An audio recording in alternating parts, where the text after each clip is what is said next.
நம்ம அப்படி ஜாலியா போயிட்டு வந்துடலாமா? என்னடா 4 நாள் நம்ம ஐடியில வீடியோக்கான யாரும் எதுவும் நினைக்க. நம்ம பாத்தீங்கன்னா நம்ம வணிகர் சங்கத்துக்கு உண்டான மீட்டிங் போயிட்டோம். இந்த ஜாதி மத வேறுபாடு வணிகத்துக்காக உழைக்கக்கூடிய ஒரே சங்கம் வணிகர் சங்கம். ஃபர்ஸ்ட் நம்ம முதல் நாள் ஈவினிங்கே கிளம்பிட்டோம்.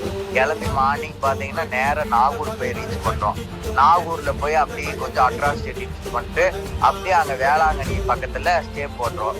வேளாங்கண்ணிக்கு போய் அப்படியே சர்ச்சையும் பார்த்துட்டு அப்படியே அங்கேருந்து பார்த்தீங்கன்னா நம்ம ஈவினிங் ஒரு 3 o'clock போல் திருவாரூர் மூவ் பண்ணுறோம். ஏன்னா நம்ம வணிக சங்க மாநாடு நடந்ததே திருவாரூரில் தான். அப்படி நேராக திருவாரூர் போகிற வழியில் நல்ல கிளாஸ்லாம் போட்டு அட்ராசிட்டிஸ் போட்டு நேராக நம்ம தலைவரை பார்க்க போயாச்சு. யார்? நம்ம தலைவர் விக்ரமராஜா தலைவரை தான் போய் பார்த்துட்டு அப்படியே அவரோட சன் கூடலாம் ஃபோட்டோலாம் எடுத்துட்டு பயங்கர என்ஜாய் பண்ணிட்டு மீட்டிங்கை சிறப்பாக முடிச்சுட்டு வந்துட்டோம். பாய்.